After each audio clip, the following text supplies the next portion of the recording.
I had lived in Meadowbrook for 68 years, never venturing more than 50 miles from the place I was born. So when I received the letter saying I'd won $750,000 in the state lottery, I thought it must be some cruel joke.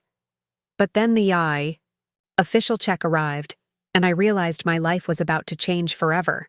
I was planning to surprise my children with the news at the upcoming family reunion, until my daughter Sophia called to tell me I wasn't welcome to attend. Before we jump back in, tell us where you're tuning in from, and if this story touches you, make sure you're subscribed, because tomorrow I've saved something extra special for you. Mom, we've been talking, and we think it's best if you sit this one out, she said, her voice artificially sweet like she was talking to a toddler. The resort is in the mountains, and you know how your arthritis acts up. Plus, there's so much planned. Hiking, kayaking, dancing. We're worried you'd feel left out. I clutched the phone tighter, my lottery ticket still sitting on the kitchen table beside me. But I've never missed a family reunion. I could just join for the dinners and— We've already booked all the cabins, Sophia interrupted. It would be complicated to change things now. Next year we'll plan something more. Age appropriate. Age appropriate. The words stung like a physical slap. I'd raised 4 children as a single mother after their father walked out 30 years ago. I'd worked double shifts at the textile factory, somehow managing to help all of them through college. Now that they were successful, Sophia a corporate lawyer, Marcus an architect, Camila a doctor, and Wesley a tech executive, they'd decided I was an inconvenience. I understand, I said quietly, though my heart was breaking. After hanging up, I stared at the lottery check. For years I'd scraped by on my modest pension, always putting my children first. I'd never bought new clothes unless the old ones were falling apart. I'd never taken a vacation. I'd never indulged in anything beyond the occasional paperback novel from the secondhand store. The lottery win had felt like the universe finally saying, "Beatrice, it's your turn now." But hearing Sophia's dismissal made me wonder if anything had really changed. Would I just keep this money in savings until I died, leaving it for children who couldn't even make room for me at their reunion? I was warming up leftover soup that evening when my phone rang again. It was Wesley, my youngest. "Hey, Mom.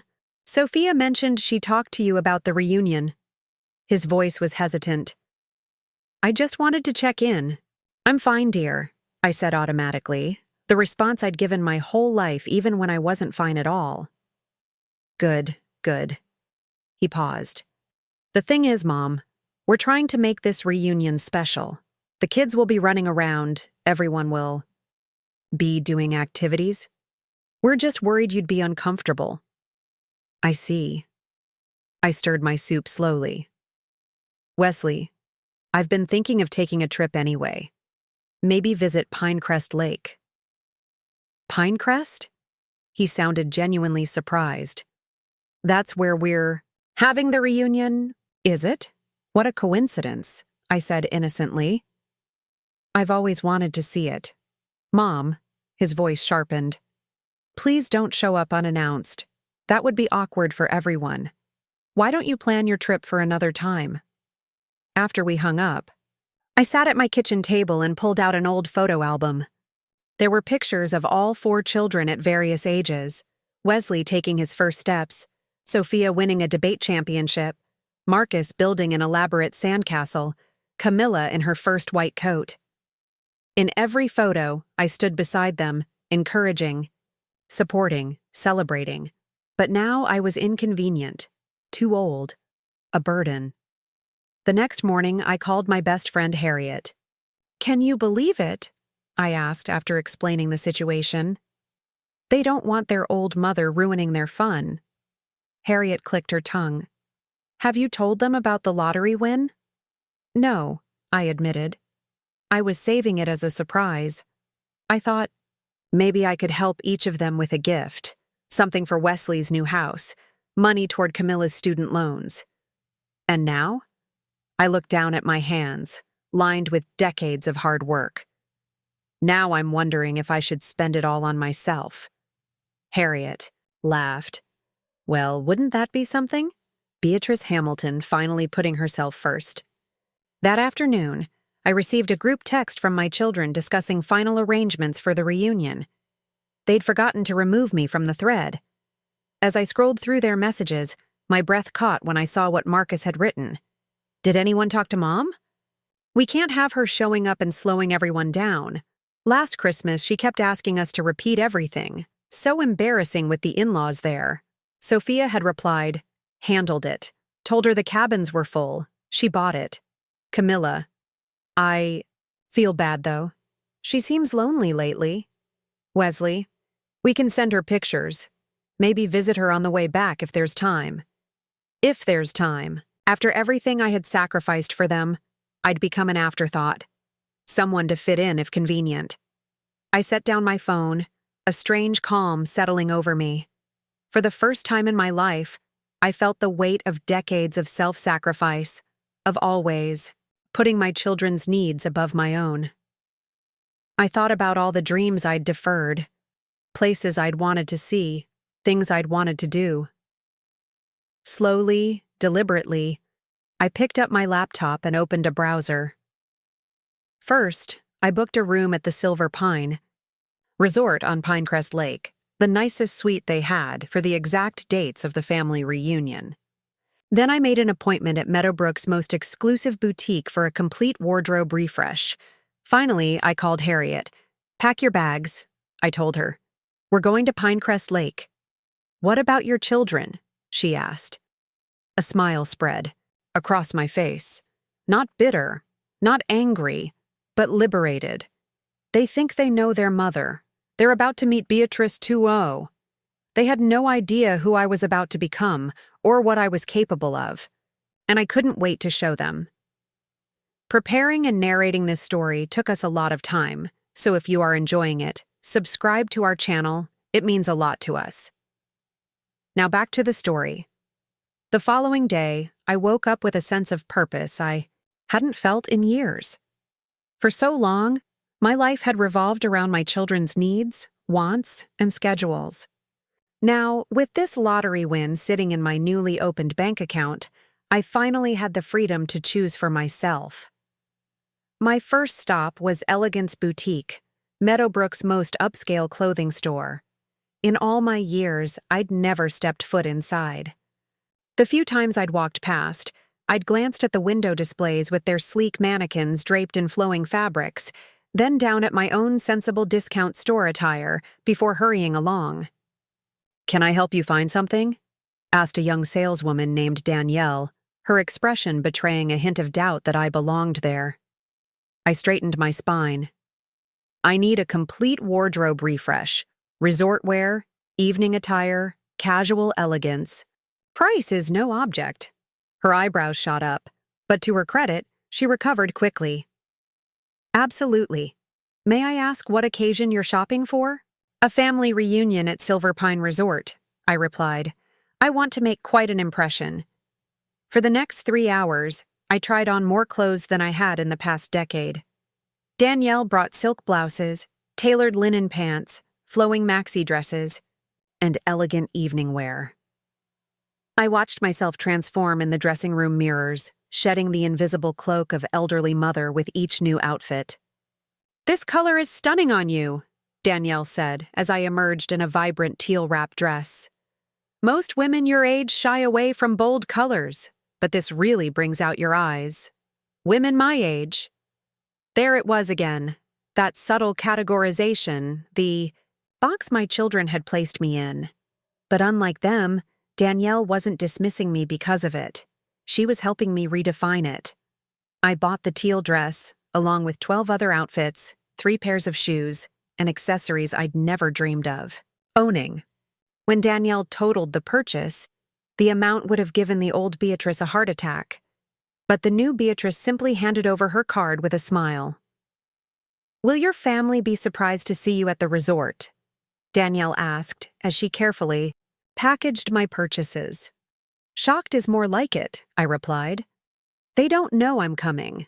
They also don't know about my recent financial windfall. She paused, a mischievous glint in her eye. Well, they're in for quite a revelation, aren't they? As I loaded the elegant shopping bags into my 10-year-old sedan, my phone rang. It was Camila, my second youngest. "Hi, Mom," she said, her doctor voice on, the one she used with patients when delivering difficult news. "I just wanted to check in. Sophia mentioned you were disappointed about the reunion arrangements." "Disappointed?" "No, dear," I said lightly. "I completely understand." "You do?" She sounded taken aback. "Of course. You're all busy with your lives. Your children. I'm sure the reunion will be lovely." "Well, good." Her voice held a note of confusion. She'd clearly been prepared for resistance, maybe even tears. "We'll send lots of pictures."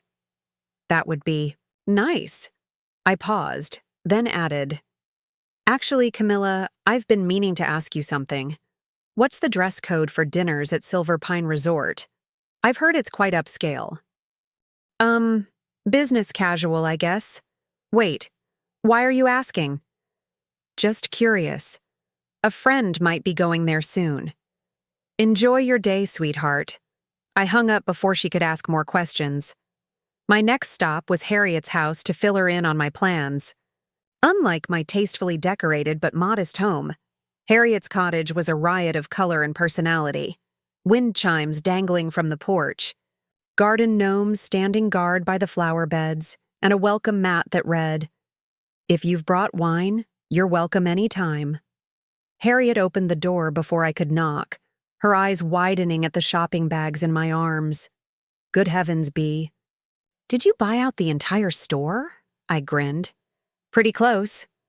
Over tea, I laid out my plan. Harriet and I would drive to Pinecrest Lake 2 days before the family reunion. We'd check into the Silver Pine Resort, the same place my family would be staying, though they didn't know I knew that detail. And then, when they least expected it, I would make my entrance. "You're really going through with this?" Harriet asked, stirring honey into her tea. "What if they're upset?" "They excluded me," I reminded her. "Decided I was too old and frail to be included in their precious activities, too embarrassing to have around their in-laws."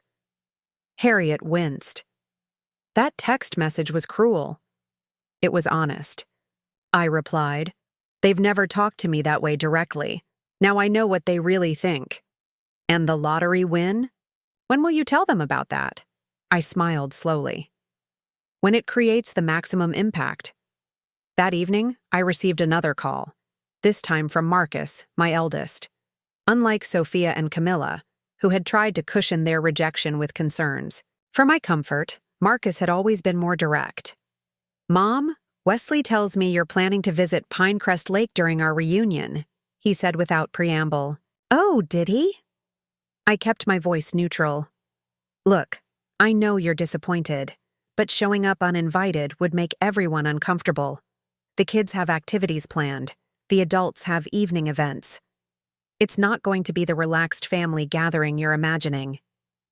"I understand, Marcus." I paused. "But Pinecrest Lake is a public destination. If I happen to book a stay at the same time you're all there, that's my choice. Mom." His voice took on the tone he'd used with his teenage daughter when she'd missed. "Curfew. We've already discussed this as a family. The decision is made." "Yes," I said softly. "You've made your decision, and I've made mine." After hanging up, I sat on my porch swing, watching the sunset paint the sky in brilliant oranges and pinks. For decades, I'd lived according to others' expectations and needs. I'd been the mother who never complained, who always said she was fine even when she wasn't. The one who wore outdated clothes so her children could have the latest styles, who drove an old car so they could have college tuition, who postponed dreams so they could pursue theirs. Not anymore. My phone buzzed with a text from Sophia. "Mom, please don't make this difficult. Everyone has agreed you should sit this one out. Next year will be better timing." I didn't respond. Instead, I opened my computer and began researching activities at Silver Pine Resort. Horseback riding caught my eye, something I'd loved as a young woman but hadn't done in 40 years. I booked a private lesson for my second day there. Next, I reserved a table for two at La Pineda, the resort's upscale Italian restaurant. For the evening, I knew my family would be arriving. According to the website, it had panoramic views of the lake and mountains, the perfect setting for my children to spot their supposedly homebound mother enjoying a sophisticated dinner with her friend. The following day, I visited Meadowbrook Community Bank to discuss my new financial situation with an advisor. Gerald Peterson had known me for 20 years. I'd been his children's elementary school crossing guard before my retirement. "Beatrice," he said, visibly shocked when I explained the purpose of my visit. "This is life-changing money. Have you thought about how you want to manage it?" "I want some of it accessible for immediate use," I explained. "The rest, I'd like to invest wisely." He nodded, still looking somewhat bemused. "And your children? Will you be setting up anything for them? Or your grandchildren?" The question gave me pause. Just a week ago, I would have immediately replied that most of the money would go toward helping my family. But now, for now, I said carefully, I'd like to keep this between us. My children don't know about my good fortune yet. Gerald raised an eyebrow but nodded. Of course, client confidentiality. As he walked me through investment options, I found myself engaging with finances in a way I never had before. I'd always been cautious with money out of necessity, but I'd never had the luxury of thinking about growth, returns, or legacies. "You know," Gerald said as we wrapped up, "you're handling this windfall more sensibly than most people I've seen." "I've waited a long time to have choices," I replied. "I'm not going to waste them." When I returned home, there was a voicemail from Wesley. "Mom, we need to talk about this Pinecrest Lake idea. Call me back." I deleted it without returning the call. That night, as I packed my new clothes for the trip, I found myself humming an old habit I'd nearly forgotten. In the quiet of my bedroom, surrounded by silk and linen I'd never dreamed of owning, I felt something unfamiliar. Anticipation. For decades, I'd lived for others. Now, I was about to live for myself. The morning of our departure dawned bright and clear. Harriet arrived at my house in her ancient but well-maintained Volvo wagon, honking twice as was her custom. "Ready for Operation Family Shock?" she called, as I wheeled my new burgundy leather suitcase onto the porch. "More than ready," I replied, locking my front door with a decisive click. We loaded our luggage, mine considerably more substantial than usual, and set off for Pinecrest Lake. The drive would take about 4 hours, winding through countryside I'd seen in photographs but never in person. As Meadowbrook faded in the rearview mirror, I felt an unexpected lightness. For the first time in memory, I was leaving town without a single child-related errand or responsibility.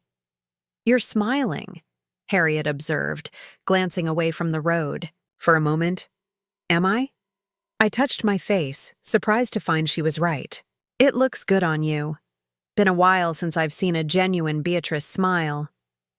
I hadn't realized how visible my unhappiness had become, how the weight of my children's subtle dismissals had dimmed my spirit over the years. Each time they canceled, a visit. Each time they talked over me at family gatherings. Each time they made decisions about my life without consulting me, small cuts that had accumulated over time. "Tell me about the resort," Harriet said, changing the subject as we merged onto the highway. I pulled out the brochure I'd printed.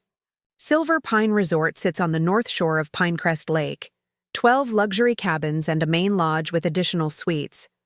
3 restaurants, a spa, water activities on the lake, hiking trails, horseback riding. Sounds fancy for a family. "Reunion," Harriet remarked. "That's my children," I sighed. "Nothing but the best, especially now that they can afford it. Marcus is handling the arrangements, probably charging everyone else less than their fair share while he covers the difference, so he can play the generous one." Harriet raised an eyebrow. "You sound bitter, Bea." "Not bitter," I corrected her, "just seeing clearly for the first time." As we drove, I found myself recounting stories about my children that I'd never fully processed. How Sophia had helped me buy a new phone last year, then set it up with simplified settings because the regular ones would be too complicated for me, despite the fact that I'd been using computers since before she was born. How Camila had started referring to me as sweetie, in that condescending tone reserved for difficult patients. How Wesley had begun explaining basic concepts to me like I'd never encountered them before. But they weren't always like this, I said, gazing out the window at the passing landscape. When did they start seeing me as less than capable? Probably around the time they became more successful than their mother, Harriet observed. Makes them feel better to think they've surpassed you in every way, including basic competence. Her words stung with their accuracy. My children had all surpassed me financially and professionally, which was exactly what I'd worked for. But somewhere along the way, they'd concluded that my modest life meant a modest mind.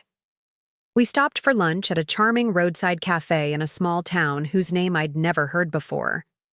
As we sat on the patio enjoying sandwiches and iced tea, I received a group text from my family, just finalized the reunion schedule.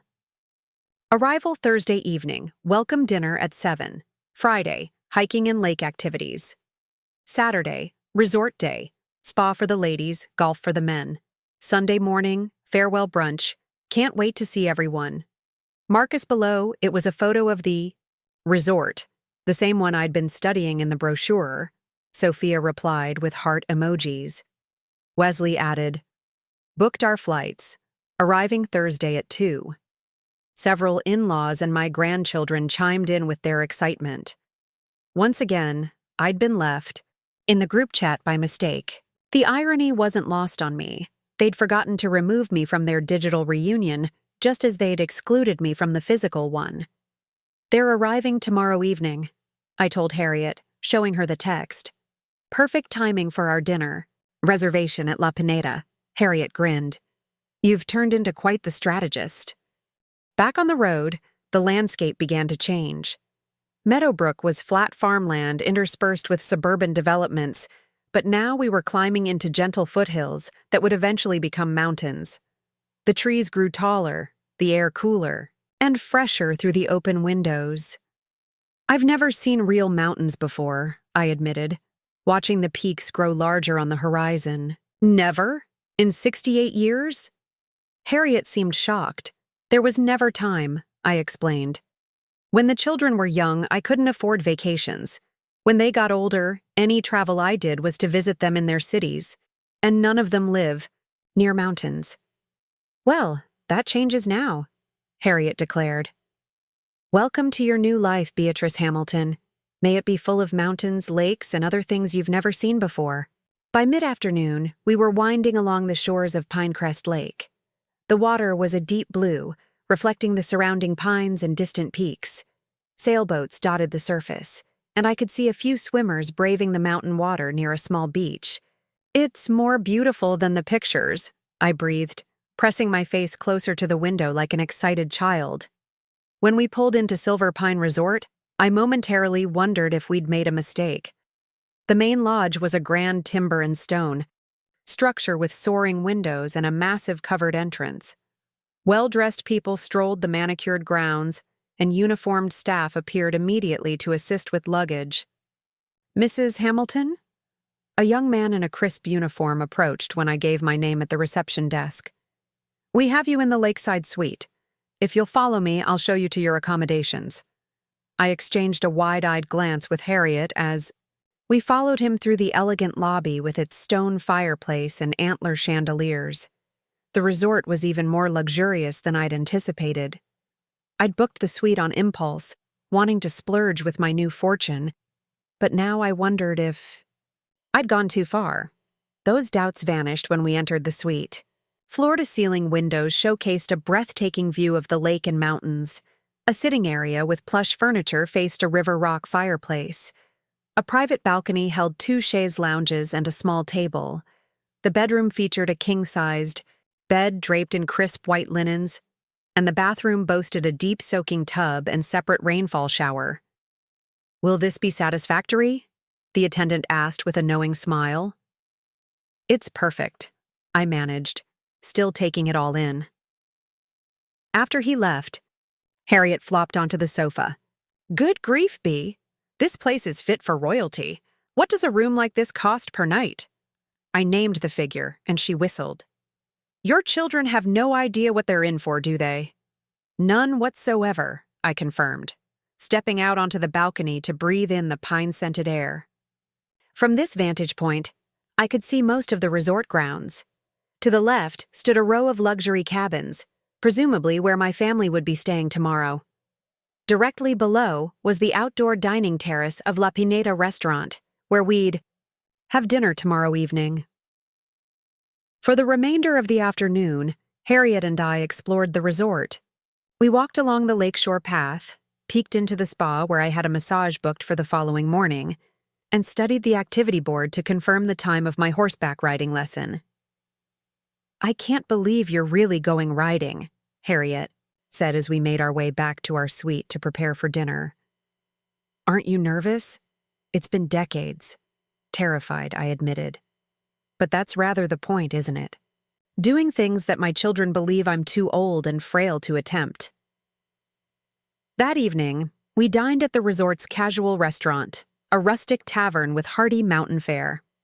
Over a bottle of wine, another small luxury I rarely allowed myself, we finalized our strategy for the following day. Spa in the morning, horseback riding in the afternoon, and then the grand reveal at dinner, Harriet recited. And when exactly do you plan to drop the lottery bombshell? I'm still deciding, I replied, swirling the ruby liquid in my glass. It depends on how they react to seeing me here. I want to understand exactly who they are when they're confronted with the mother they tried to discard. Back in our suite, I stood before the bathroom mirror in my new silk pajamas, studying my reflection. My silver hair, usually pulled back, in a practical bun, now fell softly around my shoulders thanks to the resort salon's ministrations that afternoon. My face, while lined with the evidence of 68 years of life, looked somehow different, more vibrant, more present. There you are, Beatrice, I whispered to my reflection. I've missed you. That night, I slept better than I had in years, cradled in luxury and the knowledge that tomorrow would change everything. No more invisible Beatrice. No more dismissed Beatrice. No more irrelevant Beatrice. Tomorrow, my children would meet the woman their mother had always been, strong, capable, and now unexpectedly formidable. I awoke to sunshine streaming through the curtains I'd left partially open. For a moment, I was disoriented by the unfamiliar surroundings, the plush bedding, the elegant furnishings, the spectacular view. Then I remembered where I was and why, and a small thrill ran through me. Today was the day my children would arrive at Silver Pine Resort. Today was the day they would discover that their too-old mother wasn't sitting at home knitting, as they'd assumed. I ordered room service breakfast, another luxury I'd never allowed myself, and Harriet and I enjoyed fresh fruit, fluffy omelets, and rich coffee on our private balcony. What time is your spa appointment? Harriet asked, spreading jam on a croissant. 10 o'clock. I've booked the full treatment: massage, facial, manicure, pedicure, and hairstyling. I sipped my coffee, savoring the perfect strength and temperature. And my riding lesson is at 2. Harriet shook her head with amused disbelief. I still can't believe you're doing this. The old Beatrice would never have been so bold, I suggested. I was going to say vindictive, she replied with a raised eyebrow. But bold works too. It's not vindictive to stand up for yourself, I said, quietly. They hurt me, Harriet. Deeply. Not just by excluding me from the reunion, but by how they've been treating me for years. Like I'm already half gone. Like my only value is in what I can give them. Harriet reached across the table and squeezed my hand. You don't have to justify yourself to me.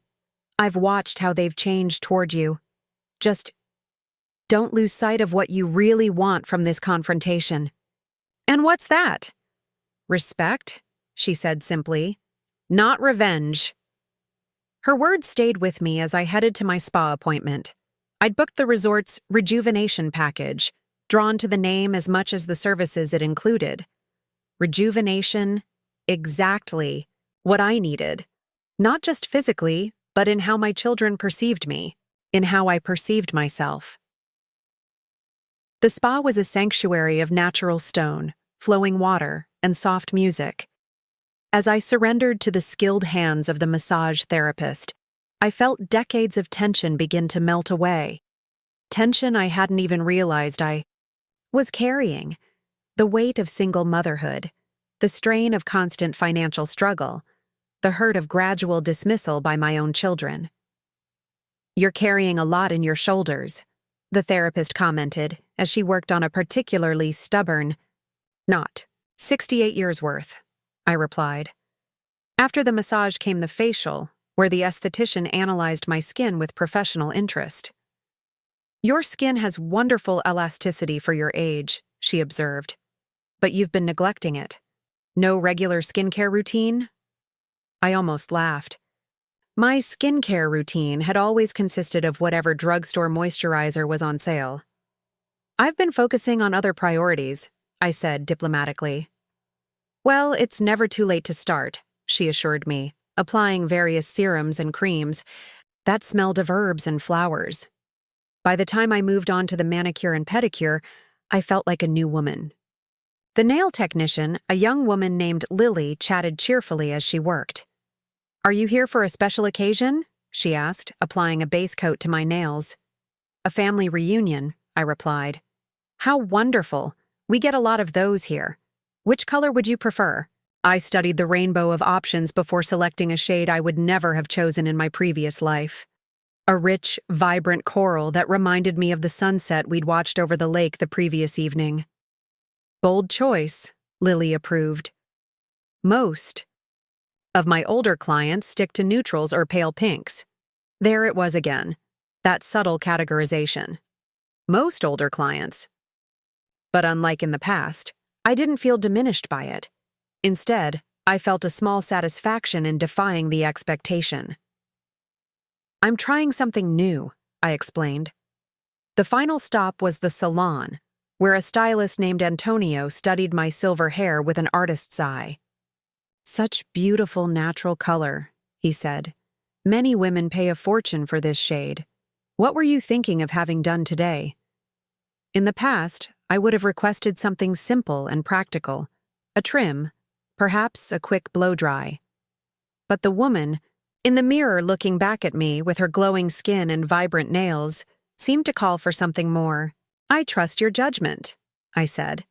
Something elegant but modern. I want to look like myself, just enhanced.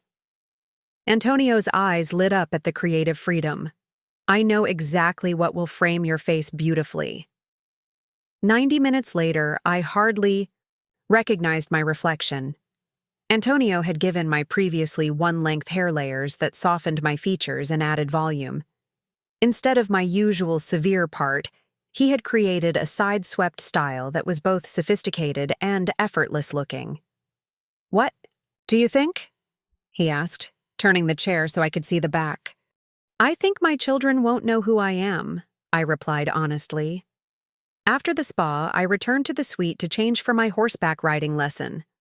Harriet was lounging on the balcony with a novel, but she looked up when I entered and gasped. Beatrice. Hamilton, is that really you? I did a small twirl, feeling surprisingly girlish. The new and improved version. You look incredible, she said, studying me from head to toe. That hair, and your skin is glowing. I glanced at my watch. No time to chat? I need to change for my riding lesson. I selected white linen pants and a turquoise blouse from my new wardrobe, completing the look with leather ankle boots I'd purchased specifically for riding. The old Beatrice would have worried about getting such expensive clothes dirty. The new Beatrice simply wanted to look her best when she showed her children what too old looked like. The stables were located on the far side of the resort property, with trails that wound through the pine forest and along the ridges overlooking the lake. The riding instructor, Jake, was a weathered man in his 50s who assessed me with professional interest as I approached. "Mrs. Hamilton? I'm Jake. I understand you've ridden before, but it's been some time." "About 40 years," I admitted. He nodded without judgment. "Then we'll take it nice and easy. I've selected Daisy for you, one of our most reliable mares. Good temperament, smooth gait, responsive to light commands." Daisy was a dappled gray horse with gentle eyes. As Jake helped me mount, muscle memory from my youth returned, and I found myself settling naturally into the saddle. "You've got good posture," Jake observed. "That's half the battle right there." We started in the corral, with Jake refreshing my knowledge of basic commands. To my surprise and delight, it came back quickly. The gentle pressure of knees, the subtle guidance of the reins, the rhythmic movement of posting to the trot. "You're a natural," Jake said after I successfully executed a figure 8. "I think you're ready for a short trail ride, if you're comfortable with that." As we rode out of the corral and onto a forest path, I felt a surge of exhilaration. The midday sun filtered through the pine branches, dappling the trail with gold. Daisy moved beneath me with steady confidence, responding to my lightest touch. The sound of hoofbeats on the packed earth, the creak of leather, the scent of pine and horse, it all transported me back to the young woman I'd been before marriage, before children, before responsibility narrowed my world. Jake led me along a trail that wound gradually upward through the pines.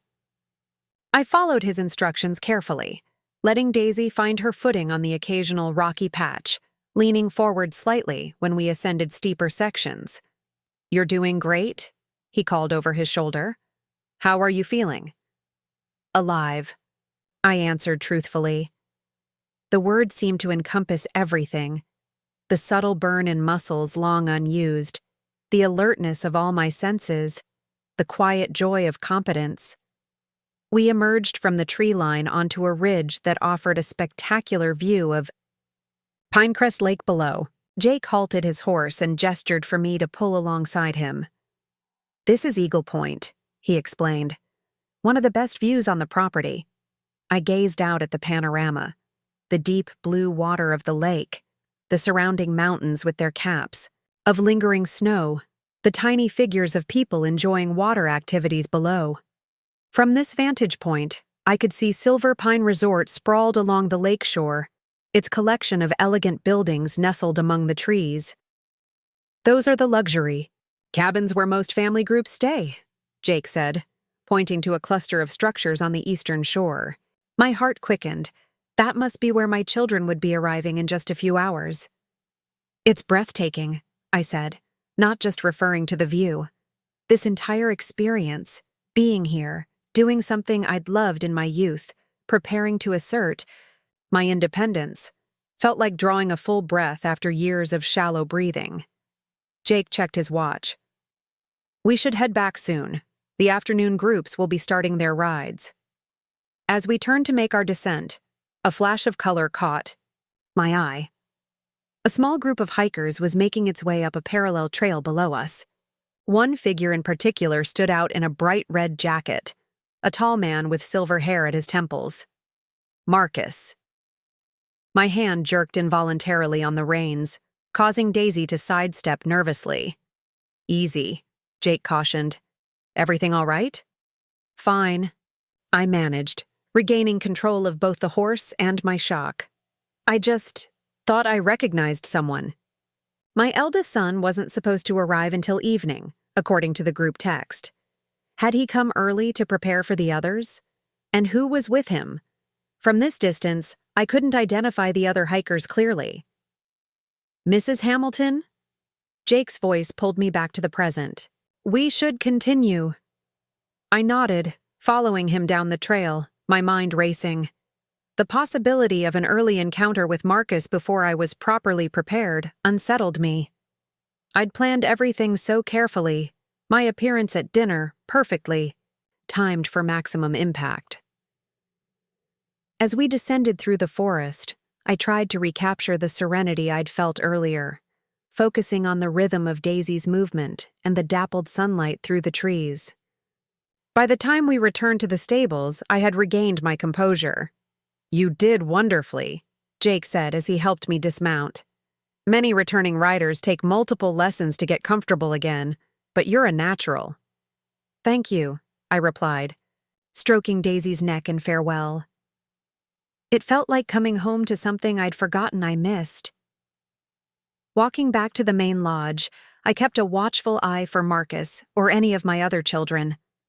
The resort was becoming busier, with new arrivals, checking in and guests mingling in the common areas.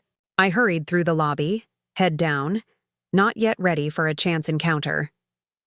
Back in our suite, I found Harriet reading on the balcony, a half-empty glass of white wine beside her. "How was the ride?"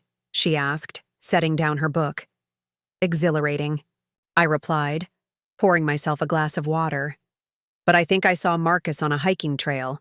He's not supposed to be here until tonight." Harriet set down her wine glass. "Are you sure it was him?"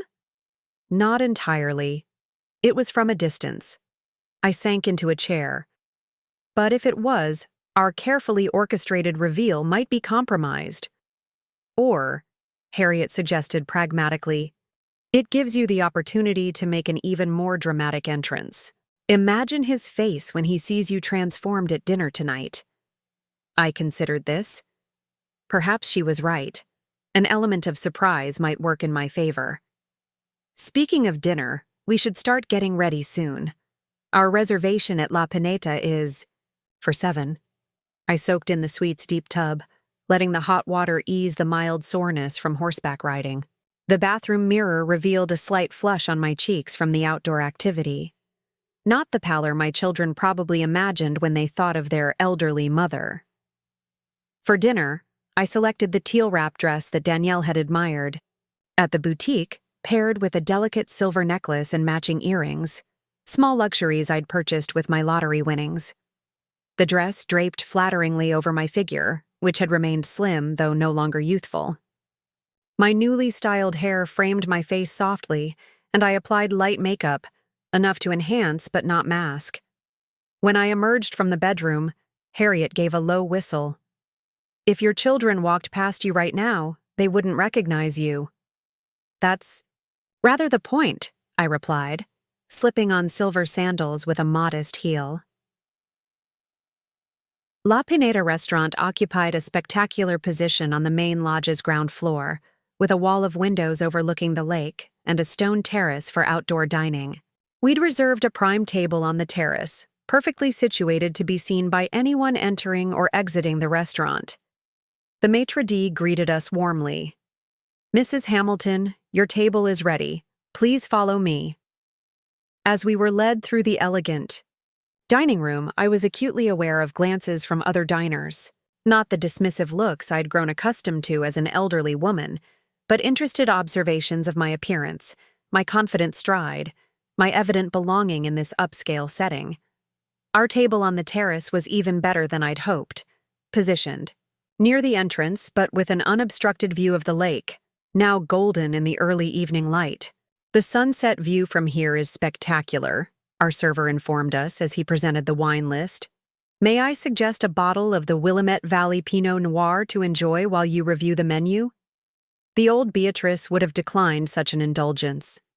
The new Beatrice simply nodded. "That sounds perfect." As we settled in with our wine, I found myself scanning the terrace and dining room for familiar faces. The restaurant was filling with well-dressed guests, many appearing to be part of larger family groups. Through the windows, I could see new arrivals checking in at the main lodge, more reunions commencing, more families gathering. Somewhere among them were my children, perhaps in their cabins now, unpacking and preparing for their welcome dinner. Unaware that their mother was less than 100 yards away, transformed and waiting. "Are you nervous?" Harriet asked, noting my vigilance. "Not nervous," I replied, taking a sip of the excellent wine. "Just ready. I've been invisible to them for too long." The sun began its descent behind the mountains, painting the sky in brilliant oranges and pinks.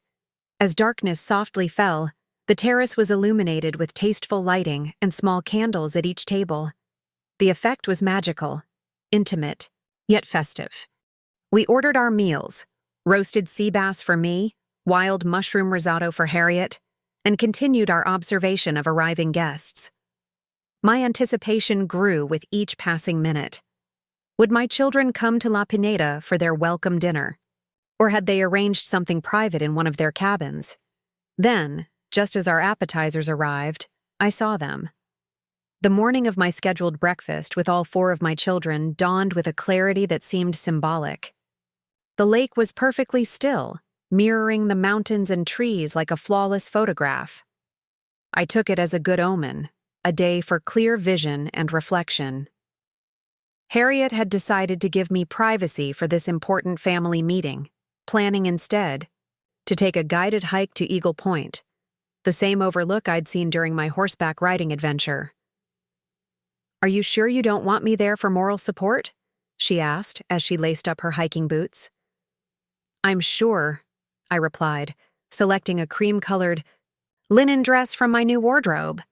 "This is something I need to do alone." She nodded understanding. "Remember, you're not just their mother, you're Beatrice Hamilton, lottery winner and kayaking enthusiast." Her description made me smile. How quickly new identities could form when given space to grow. I'd reserved a private dining room for our breakfast, wanting neither the exposure of the Maine restaurant nor the intimacy of my suite. The resort had a small meeting room with a round table that overlooked a secluded garden, perfect for what promised to be a complicated family discussion. I arrived 15 minutes early, taking the time to compose myself and review what I wanted to say. This wasn't about revenge anymore. The shock value of my appearance had served its purpose. Now came the harder part: rebuilding relationships on new, more equal terms. My children arrived together, a united front as they often presented. In family situations, Marcus led the way, naturally assuming the position of spokesman. Sophia followed, her lawyer's briefcase suggesting she'd come prepared for negotiation. Camila and Wesley entered last, their expressions a mix of contrition and wariness. "Good morning," I greeted them, remaining seated as they filed in. "Thank you for coming," they murmured their greetings, taking seats around the table with the careful calibration of diplomats at a summit. A server appeared almost immediately, taking coffee and tea orders and explaining the breakfast options. Once she had departed, an awkward silence fell. I let it stretch, observing how each of my children handled the discomfort. Marcus checked his watch. Sophia straightened her silverware. Camila fidgeted with her wedding ring. Wesley simply watched me, his gaze more direct than the others. "Believe apologies are in order," Marcus finally said, assuming his role as family representative. "What we did, excluding you from the reunion, was thoughtless and hurtful. We're deeply sorry, Mom." The other 3 nodded in agreement, their expressions appropriately contrite. It was a well-rehearsed moment, likely preceded by a strategy session the night before. "Thank you," I said simply. "But I think we need to address more than just the reunion." Sophia leaned forward slightly. "What do you mean?" "I mean the pattern that led to it," I explained. "The way you've gradually diminished me over the years, seeing me as less capable, less relevant, less present in my own life." Camila winced. "That sounds harsh when you put it that way." "It felt harsh to experience it," I countered gently. "Being talked over at family gatherings, having decisions made about my life without my input, being treated as a relic rather than a person still actively living." Wesley, always the most emotionally intuitive of my children, nodded slowly. "We haven't been seeing you clearly." "No," I agreed. "You haven't. You've been seeing the mother you needed, dependable, predictable, self-sacrificing, not the woman I am or could be." Our server returned with beverages and took our food orders, providing a momentary respite from the intensity of our conversation. Once she left, Marcus cleared his throat. "The lottery win," he began carefully. "It's wonderful news, Mom. Life-changing. Have you given thought to how you'll manage it?" And there it was. The pivot to practical matters. The subtle attempt to guide the conversation toward financial planning rather than emotional reckoning. "I've met with a financial advisor," I said. "Gerald Peterson at Meadowbrook Community Bank is helping me develop an investment strategy." Sophia's eyebrows rose slightly. "Gerald Peterson? Mom, I know excellent financial planners in the city who specialize in sudden wealth. I'd be happy to introduce you." I smiled, recognizing the familiar pattern. My children assuming I needed their superior expertise. "Thank you, but Gerald has been very helpful. And unlike city specialists, he doesn't charge exorbitant fees." "But proper wealth management is worth the investment," Marcus insisted. "This is a significant sum." "It is," I agreed. "Which is why I'm being careful about who I trust with it." A flicker of understanding passed between my children, the implication that I might not fully trust them with this decision. Wesley was the first to recognize the shift. "Mom's right," he said, surprising his siblings. "She's perfectly capable of choosing her own financial advisors. That's not why we're here." I gave him a grateful look. "Exactly. We're here to talk about our relationship moving forward." The lottery simply highlighted existing issues. It didn't create them. The server arrived with our breakfast plates, French toast for me, a selection of eggs and healthy options for my health-conscious children. As we began eating, the conversation lulled, everyone gathering their thoughts. "I've been thinking about what you said yesterday," Marcus finally offered, setting down his fork. "About when we started seeing you differently. I think it happened gradually, after we all became established in our careers. I began to measure success by metrics that made your life seem small by comparison." His admission surprised me. Marcus rarely acknowledged fault so directly. "That's insightful," I said. "But my life was deliberately made small for your benefit. Every opportunity I declined, every dream I deferred, was to ensure you had what you needed to succeed. The irony is that once you did succeed, you began to look down on the very sacrifices that made it possible." Camilla's eyes filled with tears. "I never thought of it that way." "God, Mom, that makes us sound terrible." "Not terrible," I corrected her. "Just unconscious. And perhaps a bit entitled." Sophia, always the most defensive, bristled slightly. "We've always been grateful for your sacrifices. We know how hard you worked for us." "Gratitude isn't the same as respect," I replied. "You can be grateful to someone you view as lesser. True respect requires seeing someone as your equal." Wesley nodded slowly. "We've been treating you like a role rather than a person. Mom became a function in our lives rather than a full human being with her own desires and capabilities." His insight cut to the heart of the matter so precisely that I felt a swell of emotion. Of all my children, Wesley had always been the most empathetic, the most able to step outside himself and see through others' eyes. "Yes," I said simply. "That's exactly it." Marcus, ever practical, leaned forward. "So what happens now? What do you want from us going forward?" It was the question I'd been anticipating, yet still found difficult to answer. What did I want? The old Beatrice would have minimized her needs, asked for small, manageable changes that wouldn't inconvenience her children too much. But the new Beatrice deserved more. "I want to be seen," I said finally, "not as an obligation or a responsibility, but as a person in my own right. I want to be included not out of duty, but because you value my presence. I want my opinions to be heard, my capabilities acknowledged, my autonomy respected." Sophia nodded slowly. That's fair. More than fair." "And the lottery money?" Marcus asked, unable to completely set aside the practical question. I smiled. recognizing his persistence for what it was. Not just greed, but a need for certainty, for clear parameters. The money is mine to manage as I see fit. I'll likely set up trusts for the grandchildren's education. Beyond that, I haven't decided. Wesley reached across the table and took my hand. Whatever you decide is fine, Mom. It's your money, your life. His simple acknowledgement of my autonomy, something that should have been a given, felt like a precious gift. For the first time in our conversation, I felt a genuine softening, a possibility of new understanding between us. Thank you, I said, squeezing his hand before releasing it. That means more than you know. As our breakfast meeting concluded, I felt a curious mixture of emotions, relief that honest words had finally been spoken, hope that understanding might be possible, and a lingering wariness born from decades of putting others' needs before my own.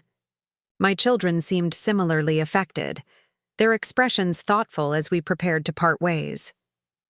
"What are your plans for the rest of the day?" Sophia asked, her tone genuinely interested rather than merely polite. "I'm meeting Harriet after her." "Hike," I replied. "Then we have afternoon spa appointments." "Mom at a spa," Wesley said with a small smile. "I'm still getting used to that image." "I'm still getting used to the experience," I admitted. "But I find I rather enjoy being pampered." Marcus checked his watch, a habitual gesture I'd seen countless times over the years. "The family has a guided fishing excursion scheduled for this afternoon. Would you and Harriet like to join us?" The invitation caught me by surprise. After our intense conversation, I'd expected my children to need space to process everything we'd discussed. The old Beatrice would have immediately accepted, eager to smooth over any awkwardness and return to familiar patterns. But the new Beatrice had other commitments. "Thank you, but I've already paid for these appointments," I explained. "Perhaps another time." I saw a flicker of disappointment cross Marcus's face, an unusual reaction from my typically stoic eldest. "Of course, we understand." As we walked together through the restaurant, Camila fell into step beside me. "Mom, I was thinking, would you like to have dinner with just me tonight? The others are planning a bonfire with the grandchildren, but I'd love some one-on-one time." Her invitation seemed earnest, without the forced quality of obligation. Of all my children, Camila had always been the most direct, the least likely to offer something she didn't genuinely want to give. "I'd like that," I replied. "Shall we say 7 o'clock? I can ask the concierge to recommend somewhere nice." "Actually," Camila said with a slight hesitation, "I thought we might do something different. The resort offers a sunset kayaking trip with a naturalist guide. Beginners welcome," they assured me when I inquired this morning. I couldn't hide my surprise. "You want to go kayaking? You've never shown interest in outdoor activities before." She shrugged, suddenly seeming younger than her 42 years. "Maybe I've been missing out on things. You seemed to enjoy it yesterday. Marcus said you looked like a natural." The thought of sharing this new experience with my daughter, my serious, dedicated doctor daughter who rarely took time for recreation, was unexpectedly appealing. "I'd love that," I told her. "Though I should warn you, I'm still very much a beginner." "That makes 2 of us," she replied, with a genuine smile, the first unguarded expression I'd seen from her during this reunion. We parted ways in the resort lobby, my children heading toward their cabins while I made my way to the lakeside path, where I'd agreed to meet Harriet after her hike.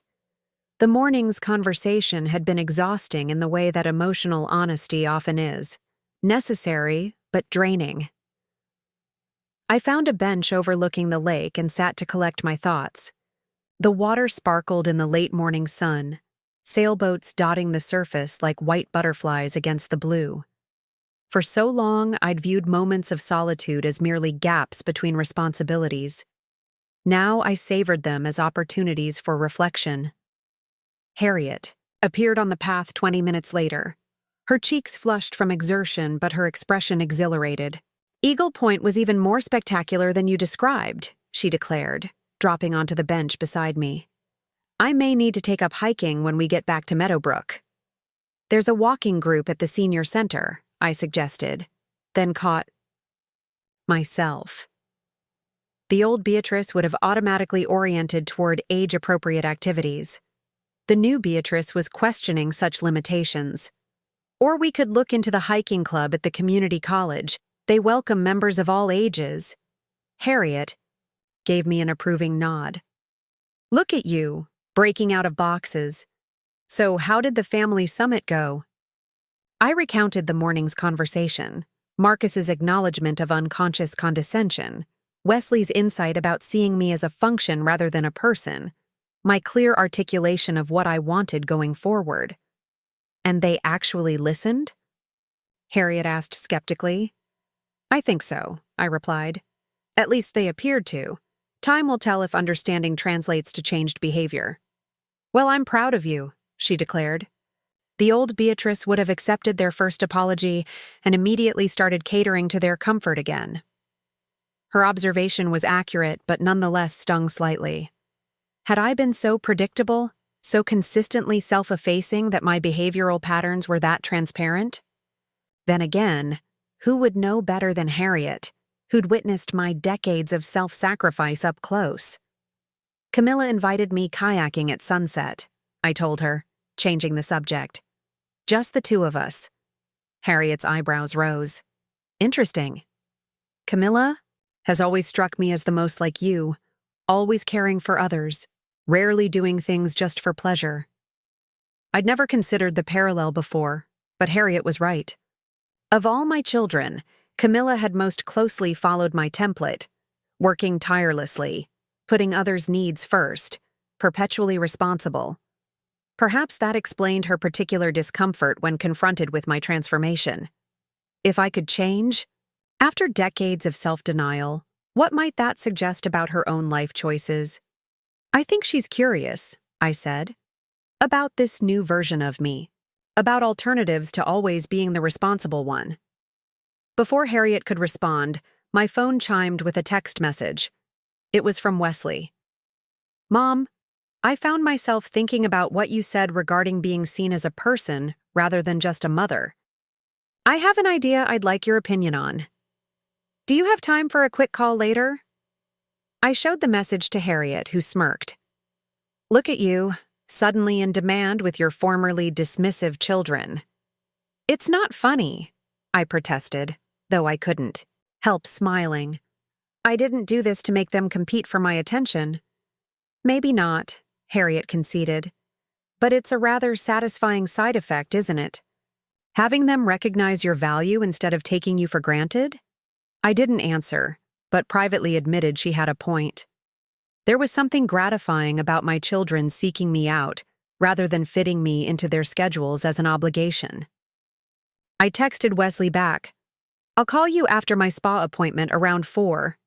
Come on, Harriet said, standing and offering me her hand. We have mud wraps and hot stone massages awaiting us. Your children can wait their turn. The spa experience was even more indulgent than my previous visit. The rejuvenation ritual, as it was called, began with a full-body exfoliation using a scrub that smelled of citrus and herbs, followed by a mineral-rich mud application. As I lay cocooned in warm blankets, a gentle-voiced esthetician explained how the treatment would draw impurities from my skin while replenishing essential nutrients. Many of our clients report feeling not just physically, but emotionally renewed, she told me as she applied a cooling mask to my face, like shedding an old layer of yourself. Her words seemed particularly apt given my current life transition. I was indeed shedding layers, not just physically, but emotionally and psychologically as well. Layers of accommodation, of habitual self-denial, of defining myself primarily through my role as mother rather than as a complete human being. You're miles away, Harriet commented during our post-treatment tea in the relaxation lounge. Penny for your thoughts? I was thinking about layers, I replied, sipping the delicate herbal blend. All the ones I've accumulated over the decades. and how strange it feels to be removing them now. Better late than never, Harriet said pragmatically. Some people never manage it at all. After our spa treatments, I returned to the suite to rest before my scheduled call with Wesley and my evening kayaking with Camila.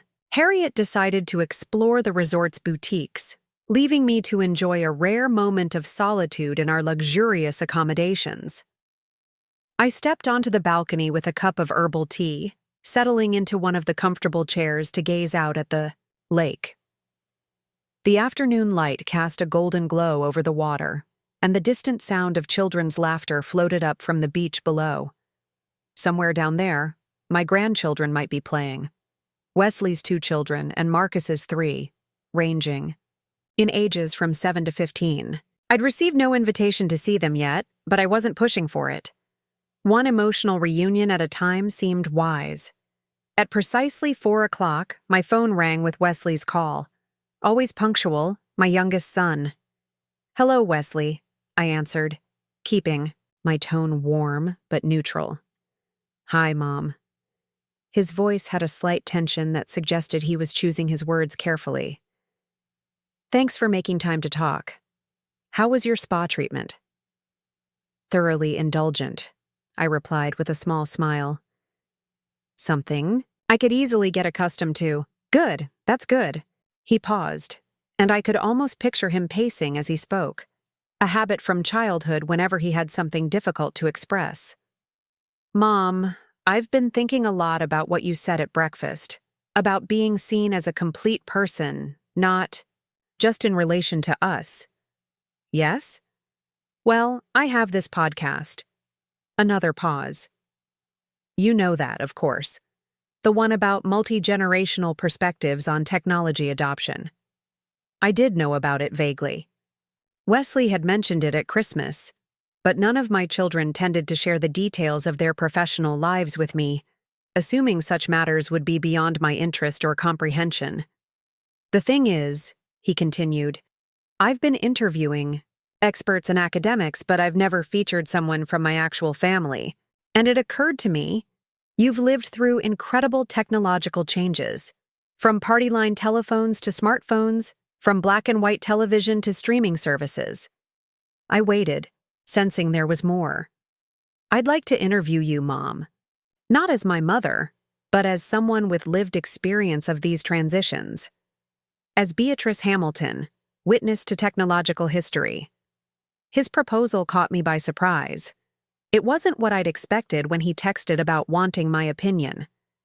"You want me on your podcast?" "Yes."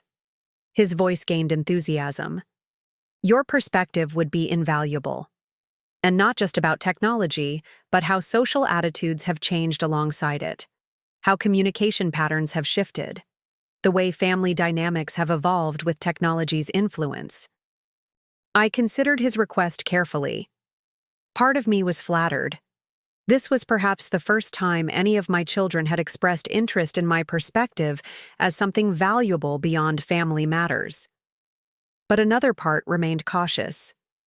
Was this a genuine recognition of my worth as an individual with unique insights, or merely a convenient way for Wesley to demonstrate he was taking my concerns seriously? "What prompted this idea?" I asked, wanting to understand his motivation. Wesley was quiet for a moment. "Honestly, when I saw you kayaking yesterday looking so competent and engaged with something completely new to you, it made me realize how I've been mentally limiting you, putting you in a box labeled Mom without considering all the other dimensions of who you are. And then this morning, when you spoke about wanting to be seen," he sighed, "I realized I've never really looked." His candor touched me. Of all my children, Wesley had always been the most emotionally articulate, the most willing to examine his own thoughts and feelings. "I'd be happy to be interviewed," I said, making my decision. "Though I should warn you, my views on social media might not align with your typical guests." Wesley laughed, a genuine sound that reminded me of his childhood delight. "That's exactly why I want to interview you, Mom. Fresh perspective, unfiltered wisdom. Would next month work? After you've had time to settle back at home and process everything. Next month would be perfect, I agreed. And Wesley, thank you for asking. After we hung up, I sat with my tea, watching a pair of eagles circling high above the lake. Wesley's invitation felt like a small but significant shift, a recognition of value beyond my maternal role. Whether his podcast audience would find my perspective interesting remained to be seen, but the acknowledgement itself mattered. At 6 o'clock, I began preparing for my sunset kayaking excursion with Camila. I selected practical clothes suitable for water activities but still stylish, quick-dry pants in a flattering cut and a lightweight jacket in a vibrant teal that complemented my coloring. The old Beatrice would have prioritized function over appearance, choosing the most practical option regardless of how it looked. The new Beatrice understood that both were possible simultaneously. Camila was waiting at the resort's small dock when I arrived, already fitted with a life vest, her dark hair pulled back in a practical ponytail. Beside her stood a young man with a weathered face and kind eyes, presumably our guide. "Mom," Camila greeted me with a quick hug. "This is Alex. He'll be showing us the secret coves that are only accessible by water." Alex smiled warmly. "Mrs. Hamilton, I understand you're new to kayaking?" "Very new," I admitted. "I had my first lesson yesterday." "No worries. We'll keep it gentle, and the tandem kayaks are very stable." He gestured to a two-person kayak bobbing at the dock. "You and your daughter will share one. I'll lead in my own kayak." The thought of sharing a vessel with Camila gave me pause. We would need to coordinate our movements, trust each other's judgment, work as a team rather than independent individuals. There was a metaphor there, though I wasn't sure either of us was ready to acknowledge it. After a brief safety instruction and demonstration of proper paddling technique, Alex helped us into our tandem kayak. Camila took the rear position, which Alex explained was responsible for steering, while I sat in front. "Ready?" Camila asked as we pushed away from the dock, her voice betraying a slight nervousness. "As I'll ever be," I replied, dipping my paddle into the water as I'd been taught. Our first attempts at coordinated paddling were laughably clumsy. We zigzagged across the water, occasionally veering in unintended directions when our strokes fell out of sync. "Sorry," Camila called after a particularly awkward turn nearly sent us into a patch of reeds. "I'm not very good at this." "Neither am I assured her, glancing back to see her furrowed brow of concentration, the same expression she'd worn as a child tackling difficult homework. "We'll improve with practice." Alex circled back to offer guidance. "Try counting together to establish rhythm. 1, 2, 1, 2. And remember, gentle pressure on the paddle. You don't need to force it." We followed his advice, counting aloud until we found a sustainable rhythm. Gradually, our movements synchronized, and the kayak began to glide more smoothly through the water. The sense of accomplishment when we finally achieved coordinated motion was surprisingly satisfying. "We did it," Camila exclaimed with uncharacteristic exuberance when we successfully navigated around a small island of cattails. "Mom, we're actually doing it." I couldn't help but laugh at her enthusiasm, so different from her typically reserved demeanor. "Yes, we are. Though I suspect we won't be entering any racing competitions soon." As the sun began its descent toward the mountains, casting long golden reflections across the lake's surface, Alex led us into a small cove hidden behind a jutting peninsula. The water here was remarkably clear, revealing colorful rocks and darting minnows below. "This is my favorite spot on the lake," Alex told us as we drifted in the sheltered water. "Most of the motorboats can't access it because of the shallow entrance, so it stays peaceful."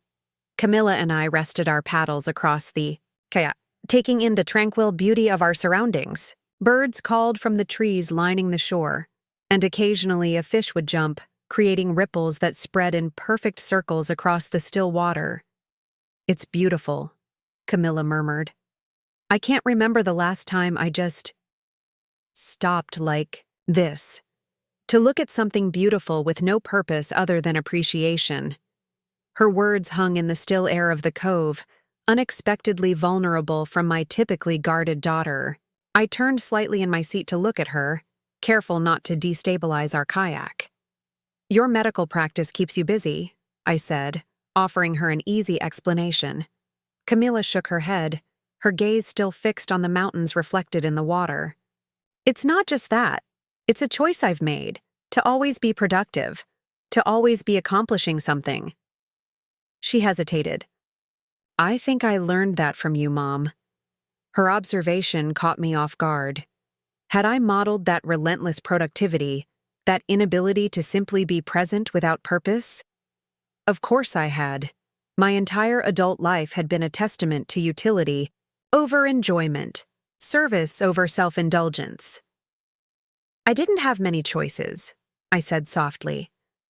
"4 children, no reliable support, bills to pay." "I know," Camila acknowledged. "But somewhere along the way, I internalized the idea that worthiness comes from usefulness, that taking time for oneself is self-indulgent, frivolous." Alex had paddled a discreet distance away, giving us privacy while remaining within sight. The setting sun painted the sky in dramatic pinks and oranges, reflecting off the water in a display that no photograph could fully capture. "I'm beginning to think I was wrong about that," I admitted. "That perhaps there's value in moments like this, even if they serve no practical purpose." Camila smiled, a genuine expression that softened her serious features. "Look at you, challenging your own assumptions.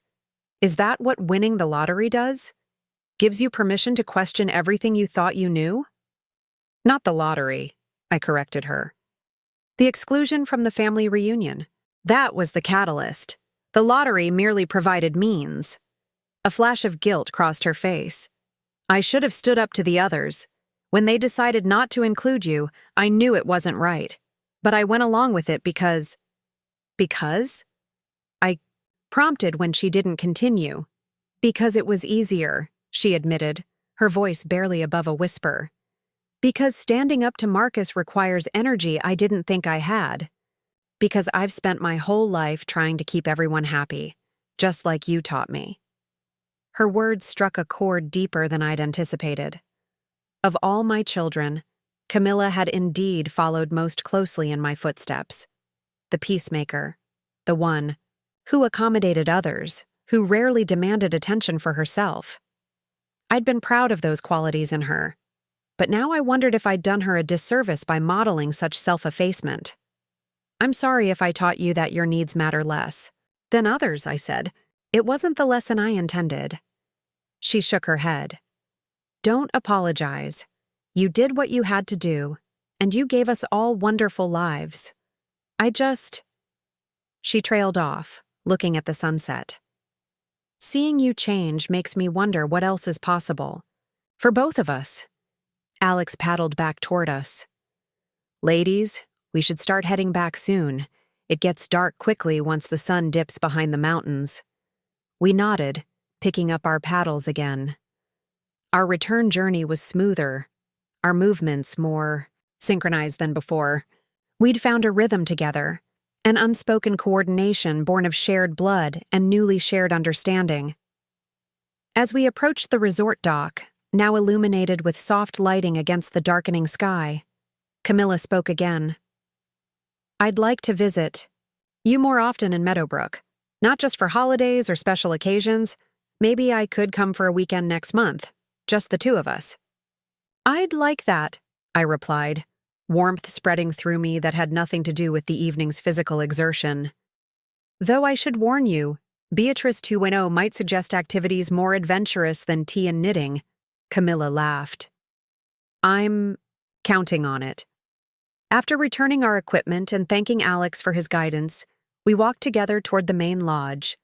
The resort had transformed in the twilight, with pathways lit by elegant lanterns and the sounds of evening entertainment, drifting from the various venues. "Are you hungry?" Camila asked. "We could still have dinner if you'd like." "Starving," I admitted. "Kayaking works up quite an appetite." We found a quiet table at the casual restaurant near the beach, ordering a light meal and a bottle of wine to share. As we waited for our food, Camila pulled something from her bag. A small wrapped package. "I got you something," she said, sliding it across the table. "It's not much, but when I saw it in the resort gift shop this morning, I thought of you." I unwrapped the package carefully to find a beautiful leather-bound journal, its cover embossed with a simple tree design. "It's lovely," I said, running my fingers over the supple leather. "I thought maybe Beatrice 2.0 might want to document her journey," Camila explained. "The new experiences, the reflections, the transformation." The thoughtfulness of her gift touched me deeply. It wasn't a practical item for an elderly mother, not a comfortable sweater or a service to make my life easier. It was a tool for self-expression, an acknowledgement of internal life. "Thank you," I said, meeting her eyes. "I'll treasure it." Our food arrived, and conversation shifted to lighter topics. Camila's work at the hospital, her wife Elena's recent promotion, their tentative discussions about starting a family. We spoke with an ease that had been absent for years, perhaps because I was no longer performing the role of the supportive mother, and she was no longer playing the dutiful daughter. We were simply two women sharing a meal and genuine conversation. We finished our wine. Camila checked her phone. "The others are having a bonfire on the beach with the kids. They asked if we'd join them after dinner." The invitation presented a choice: continue this intimate reconnection with my daughter, or expand to include the rest of the family in all its complexity. The old Beatrice would have agreed immediately, never wanting to miss an opportunity for family togetherness. The new Beatrice paused to consider what she truly wanted. "Would you like to go?" I asked, returning the choice to her. Camila considered, then shook her head. "Not really. I'm enjoying our time together. But if you want to see the grandchildren, they'll be here all weekend," I pointed out, "and I'm not going anywhere. Why don't we finish our evening as we started it, just the two of us?" Her smile told me I'd made the right choice. "Perfect. How about a walk along the lake shore? The moon should be rising soon." After settling our bill, we strolled along the illuminated path that bordered the lake. The night was clear, stars emerging in brilliant profusion above the mountains. Other guests passed us occasionally, couples holding hands, families with sleepy children, groups of friends laughing together. "Do you think you'll stay in Meadowbrook?" Camila asked, as we paused to watch the moon's reflection on the water. "Now that you have the means to live anywhere." The question caught me by surprise. In all my focusing on immediate changes, my appearance, my activities, my interactions with my children, I hadn't considered the possibility of more fundamental changes like relocating. "I haven't thought about it," I admitted. "Meadowbrook has always been home. But is it home because you choose it, or because it's familiar? Because it's where you've always been?" Camila's questions were gentle but probing. "The world is wide, Mom. Wider than I think either of us has allowed ourselves to see." Her words resonated with possibilities I hadn't permitted myself to consider. I'd lived my entire life within the same small radius, constrained by financial limitations and family responsibilities. But those constraints no longer applied with the same force. The lottery win had opened doors I hadn't even known existed. "Where would you go?" Camila asked. "If you could live anywhere at all?" I gazed out at the moonlit lake, considering her question. "I've always wanted to see the ocean," I said finally. "Not just for a visit, but to live near it. To watch the tides change and the seasons shift over water that stretches beyond the horizon. The thought of the ocean, vast, ever-changing, ancient, stirred something in me that I hadn't allowed myself to feel in decades. Possibility. The exhilarating vertigo of an open future, not constrained by obligation or routine. "The ocean?" Camila repeated thoughtfully. "I can see that. Somewhere with a small town vibe, but close enough to amenities, maybe the Oregon coast, or Maine." "You've given this some thought," I observed, surprised by her specific suggestions. She shrugged, a small smile playing at her lips. Elena and I have been talking about second homes for retirement, places we might want to settle eventually. I've done some research. Retirement, I echoed. That seems far away for someone your age. It's never too early to plan, she said, then laughed suddenly. Listen to me, always planning for the future instead of enjoying the present. Some habits are hard to break. We continued our walk in comfortable silence, the moonlight creating a silver path across the dark water. In the distance, I could make out the glow of the family bonfire on the beach, hear the faint sounds of laughter. Will you be okay if I don't join the reunion activities tomorrow? I asked, the question forming as I spoke it. I think I'd like to spend the day with Harriet, perhaps try another new experience. Camila studied me for a moment. You don't need my permission, Mom. I know, I said, but I value your understanding. I think I'm beginning to understand more than I did, she replied, about what you need, what you've missed. She hooked her arm through mine, a gesture of casual affection we'd rarely shared as adults. Do what makes you happy. We'll have plenty of time to reconnect in the days and weeks ahead. Her easy acceptance warmed me. There was no guilt, no subtle manipulation to prioritize family obligation, just respect for my choices, a gift more precious than she could know. When we reached the lodge, we embraced with genuine warmth before parting ways, Camila to her cabin where Elena waited, and I to my suite where Harriet would undoubtedly be eager to hear about my evening. As expected, Harriet was curled up on the sofa with a novel and a glass of wine. She set both aside when I entered. Well, how was the mother-daughter aquatic adventure? I settled beside her, kicking off my shoes with a contented sigh. Surprisingly profound. We talked, really talked, in a way we haven't in years. Maybe ever. I recounted our conversation in the hidden cove, Camila's gift of the journal, our decision to skip the family bonfire in favor of continuing our private connection, and she suggested I might consider moving, I concluded. To the ocean, perhaps. Harriet's eyebrows shot up. Leave Meadowbrook? After 68 years? Now that's radical. Is it, though? I mused, pouring myself a small glass of wine from Harriet's open bottle. What's keeping me there, really? My job is long behind me. My house is filled with memories, but also maintenance headaches.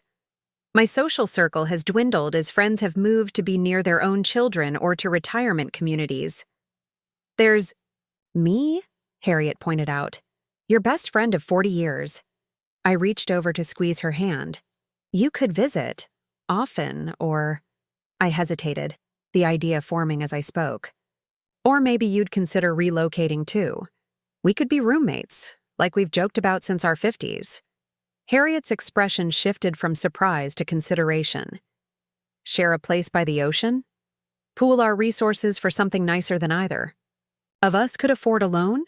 Exactly. Two independent women of a certain age, starting a new chapter together. She swirled the wine in her glass thoughtfully. My lease is up in 6 months, and my arthritis does prefer milder climates. We spent the next hour spinning possibilities, coastal towns we might explore, the type of home we'd look for, how we'd divide responsibilities. It was just talk, just dreams, but it felt more tangible than any imaginings I'd permitted myself in decades. Eventually, Harriet yawned and announced she was heading to bed. Big day tomorrow. What's on your agenda? More family negotiations? Shook my head. I think I'm taking a day off from family dynamics. Camila understands. What would you say to a boat tour of the lake? There's one that includes lunch at a waterfront restaurant only accessible by water. I'd say Beatrice 2.0 continues to impress me, Harriet replied with a grin. After she retired to her room, I stepped out onto the balcony one last time. The resort had settled into nighttime quiet, with only a few lights visible in distant windows. The mountains stood as dark silhouettes against the star-filled sky, and the moon's reflection made a bright path across the lake's surface. I thought about the events that had brought me here, the lottery win that had seemed like such extraordinary luck, followed by the painful exclusion from the family reunion. Now I recognized that both had been necessary catalysts. The money alone might have resulted in a more comfortable version of my existing life. The exclusion alone would have been simply painful. Together, they had cracked open a door to transformation I hadn't known existed. My children were beginning to see me differently, a process that would likely have ups and downs in the days and months ahead. Old patterns don't dissolve overnight, but a foundation for new understanding had been laid. More importantly, I was seeing myself differently. Not just as a mother or grandmother or retired crossing guard, but as Beatrice Hamilton, a woman with preferences and possibilities, with dreams deferred but not forgotten, with chapters yet to be written. The final day of the reunion passed in a pleasant blur.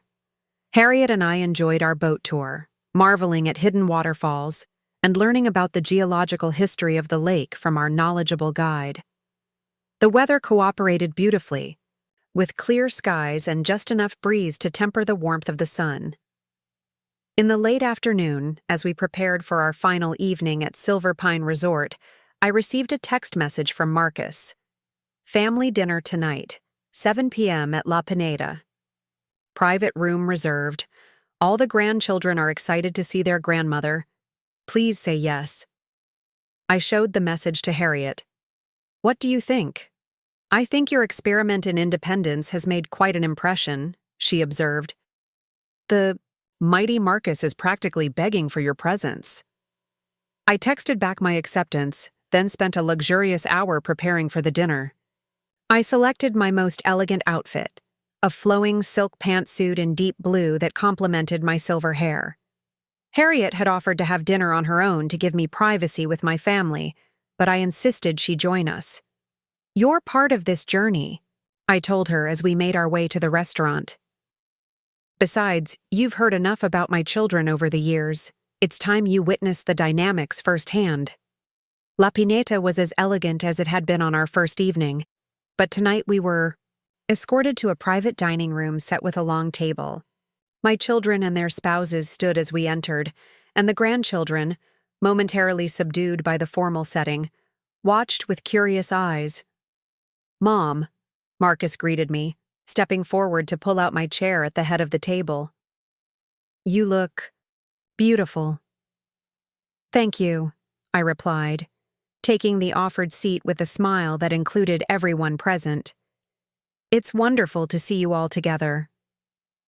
As I settled in, my youngest granddaughter, 7-year-old Lily, Wesley's child, approached my chair. Grandma? She asked, her voice a near whisper. Is it true you won a treasure and that's why you look different? A ripple of awkward laughter circled the table, but I met her question with seriousness. I did receive some unexpected money, Lily, but the changes you see aren't because of the money itself. They're because I decided to try new things and express myself differently. She considered this with the gravity only children can bring to philosophical matters. So you're still our grandma, just a new version? Exactly right, I confirmed, feeling a surge of emotion at her innocent articulation of a complex truth. Still your grandma, just a new version. Sophia raised her glass. To Mom, both the version who raised us with incredible sacrifice and love, and the new version who's teaching us it's never too late to evolve. We love you in all your iterations. As glasses clinked around the table, I looked at each face. In turn, my children, their partners, my grandchildren, my dear friend Harriet. The weekend had begun with hurt and vindication, with the sharp edge of revealed truths. It was ending with something more nuanced. Not perfect understanding, but openness to possibility. Not complete transformation, but the first steps on a continuing journey. Later that night, back in our suite as we packed for the next day's departure, I opened Camila's gift. the beautiful leather journal. On the first blank page, I wrote, "The Kai. Journey of Beatrice Hamilton, age 68 and just beginning. Next stop, the ocean." 1 year later, the morning sun streamed through large windows, casting golden patterns across the wooden floor of my sunroom. Outside, waves lapped gently against the rocky shoreline, the rhythm as familiar to me now as my own heartbeat. I sipped my coffee and watched a pair of gulls swoop and dive over the water, their calls carrying clearly through the salt-tinged air. "Mail's here," Harriet announced, appearing in the doorway with a small stack of envelopes, bills, advertisements, and something from Wesley that looks interesting.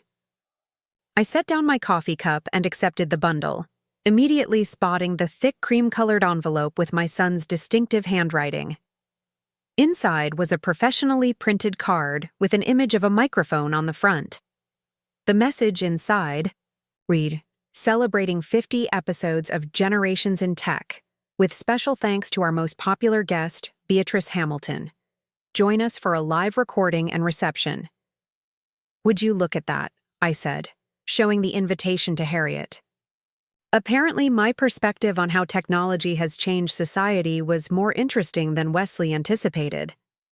"Not surprising," Harriet replied, settling into her favorite wicker chair with her own coffee. "Your episode got 3 times the downloads of his usual audience. People appreciate authentic voices. The podcast interview with Wesley had indeed been a surprising success. What was meant to be a single episode had turned into a recurring feature called Beatrice's Corner, where I offered observations on everything from social media etiquette to the lost art of letter writing. The comments section had filled with listeners appreciating Grandma B's no-nonsense wisdom, a nickname I'd initially resisted but ultimately embraced. "Will you go?" Harriet asked. "It's in the city, and you know how you feel about urban traffic." I smiled at her concern. "I think I can manage. Besides, Marcus and Sophia both live nearby. I could make a weekend of it, see the grandchildren. My relationship with my children had evolved considerably over the past year. The dramatic confrontation at Silver Pine Resort had given way to more honest, equal interactions. There were still occasional slips into old patterns. Marcus sometimes forgot to consult me before making suggestions about my life, and Sophia occasionally spoke to me in that lawyer tone reserved for those she believed needed managing. But these moments were now followed by self-correction, by visible efforts to see me as Beatrice rather than just Mom. Our move to this coastal cottage had been the most tangible evidence of my transformation. Located in a small town in Maine, the house had been a foreclosure in need of considerable work that my lottery winnings had made possible. Harriet and I had spent 3 months renovating, making decisions about everything from paint colors to kitchen appliances, turning the neglected property into our shared vision of home. My children had reacted to the relocation with varying degrees of surprise and concern. Marcus had immediately launched into warnings about coastal property values and insurance rates. Sophia had questioned whether I'd considered my healthcare options in a rural area, at my age. Camila had simply asked if the house had a guest room where she and Elena could stay during visits, and Wesley had offered to set up smart home technology to make the place safe for seniors. But underneath their reactions, I sensed a grudging respect for the boldness of the move, for my willingness to uproot myself and start fresh at 69. They hadn't truly believed I would do it until the sale of my Meadowbrook home was finalized and the moving trucks were loaded. "It's not too late to change your mind," Marcus had said on moving day, standing in my empty living room where he'd taken his first steps, where he'd opened college acceptance letters, where he'd announced his first engagement. "I'm not changing my mind," I'd told him, gentle but firm. "This has been my home for decades, but the memories come with me. It's time for new walls to witness, new chapters." Now nearly 7 months into our coastal experiment, I couldn't imagine returning to Meadowbrook. My daily walks along the shore, camera in hand to capture the ever-changing seascape. My volunteer work at the local library, where I'd started a technology assistance program for seniors based on my newfound podcast notoriety. My gardening efforts, vastly different from inland cultivation but yielding to my persistent experimentation. All of it felt like the life I was always meant to live but hadn't known to seek. "Camila called yesterday while you were at your photography class," Harriet mentioned, interrupting my thoughts. "She and Elena have set a date with the fertility clinic. Initial procedures scheduled for next month." I felt a rush of emotion. My serious, dedicated daughter and her wife had been considering parenthood for years, but had always found reasons to delay. Careers too demanding, timing not right, world too uncertain. Our conversations during the past year about seizing life rather than postponing it seemed to have affected their thinking. "That's wonderful news," I said, genuinely delighted. "Did she sound nervous?" "Terrified and excited, like anyone contemplating parenthood should be," Harriet replied with a chuckle. "She mentioned they're considering asking you to be in the delivery room when the time comes." The thought of witnessing the birth of my grandchild, not as a supportive background figure but as a requested presence, moved me deeply. It was yet another signal of how my relationship with Camila had evolved from mother-daughter hierarchy to something more balanced, more mutual. I rose and moved to my desk by the window, where the leather journal Camila had given me at Silver, Pine Resort, lay open.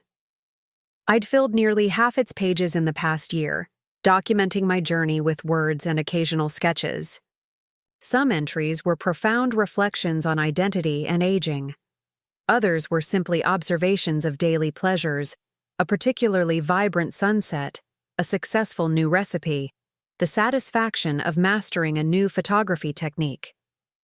Today's entry would record Wesley's invitation, Camila's fertility plans, and the quiet contentment of this ordinary morning in an extraordinary second act. As I picked up my pen, the landline phone rang. We'd kept one despite Harriet's insistence that mobile phones were sufficient, a small nod to my preference for certain traditional technologies.